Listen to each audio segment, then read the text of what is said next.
ang problema, stress, sakit ng katawan at nakakapagod na araw. Ito na nga mga mami, kahit nasa bahay lang tayo, pwede na tayo mag-body massage. Portable and chargeable na nga po pala ito at may kasama na rin itong forehead. Madali na rin po siyang gamitin dahil in-insert mo lang yung pinaka-head na gusto mo. I-long press mo lang po yung button sa pinakalikod. Meron na din po yung level to 1 to 6. Meron na nga rin po itong kasamang cord at iilaw po ang pinaka-screen niya habang naka-charge. Sabi po nila nakaka-relax daw po ito kaya nabudo na naman na ang mami. Pero okay lang po dahil bagay na bagay po ito sa asawa ko. Mahilig magpahilot sa akin at magpatapak-tapak ng likod sa panganay ko. So ayan guys, so nakikita niyo po yan. Ayan pong evidence. Nagpapatapak-tapak po siya ng likod sa mga baby po namin. Kaya bagay na bagay po sa kanya itong binili kong body massage. Nakakatulong din to sa akin. Nag-enjoy pa yung asawa ko. Kaya samahan niyo na po ako. Ibaril na sa likod niya. Hahaha. Char.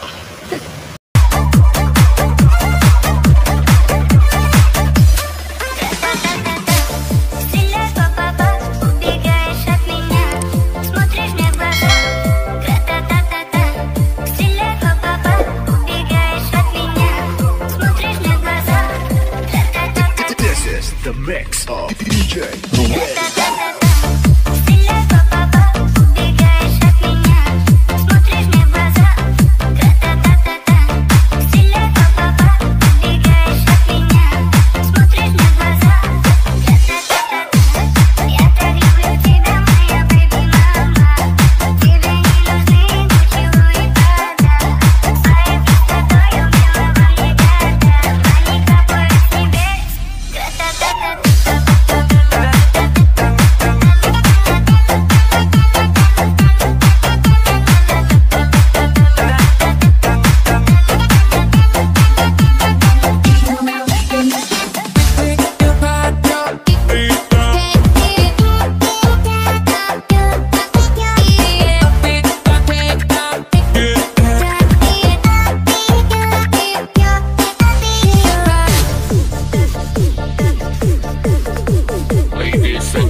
Ayan na po mga mima, tinitesting na po ng asawa ko yung binili kong body massage para sa kanya. Ayan, nag-unboxing na po siya dyan. Ayan, tinitesting na po niya. Ayan, may batang makulit po. Ayan, tinatanong niya po dyan mga mi kung paano daw i-touch, paano daw po mag-level. Sabi ko, long press mo, mag-open yan, and then ayan, touch mo lang po. Sabi ko sa kanya, ayan, tuwan-tuwa siya.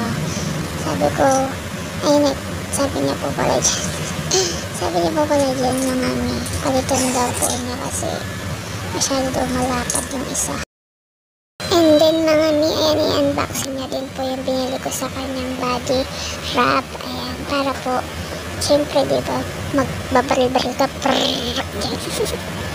kung babaril-baril ka sa likod niya, kailangan natin ng langis saka pamahid para na umepek yung, alam mo niyo na, yung sakit ng katawan sa likod, yung ngalay. Ayan, binilan ko din po siya na para hindi na po siya nagpapatapak-tapak. Ayan na, may baril-barilan na po kami.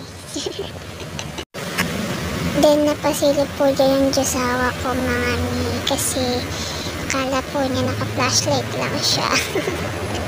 Ayan, napapaturo po siya ulit kung paano daw po i-level. Sabi ko, long press mo lang.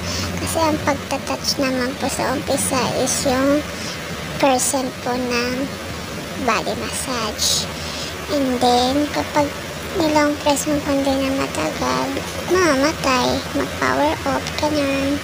Ayan, tama na mga chika, nag-umpisa na po ako dyan. Nagpahit muna po ako ng body massage. Ay, ano ba ito?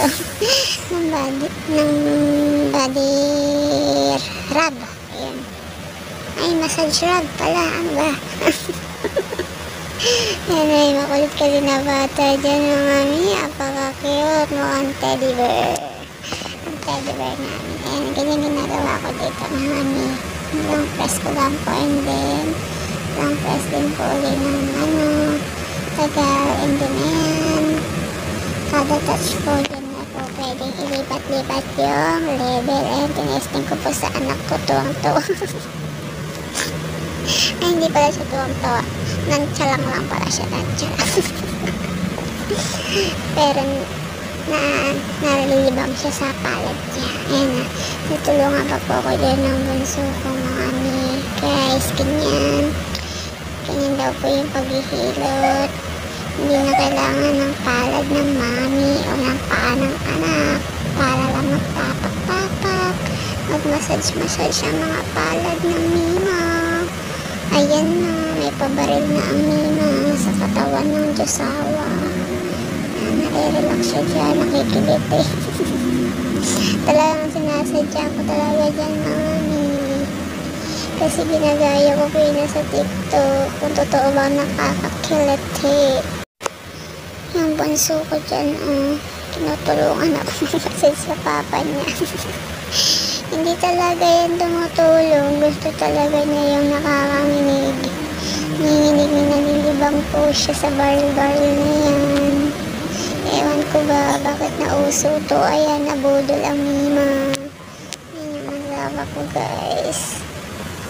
Narelax-relax na siya habang magsa-cellphone. Diba, tinudok siya dyan, guys. Eh, dyan na po ata siya nakikiliti or ewan, basta nantsa lang pa siya dyan eh. Walang kibo-kibo. Diba, bagay na bagay sa kanya. Pasensya na po kayo mga nim, parang kiki ang boses ko. Kasi may natutulog na po dyan mga oras na yan. And then pasensya na po sa ingay dahil yung aircon namin maingay po talaga. Char, parang talaga may aircon, electric fan lang po, masyadong maingay kasi malapit po yung cellphone at malakas ang hangin.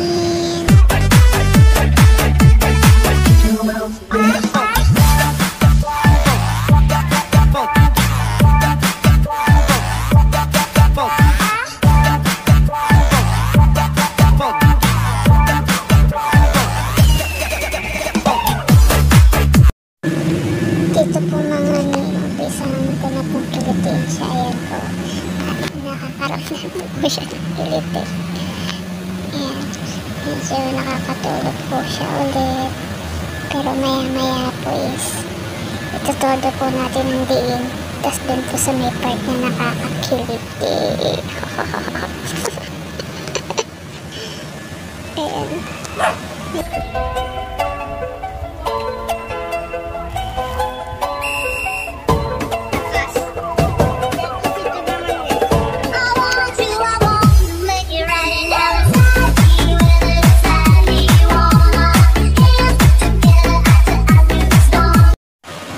Ayan po mga Mima, unti-untiin ko na pong itutawan yung pag-massage ko sa kanya, and then ititiin ko na po. I-testing ko po kung nakakakiliti po ba yung napapanood ko na dyan banda is merong kiliti ang ating mga minamassage. Ayan, totoo.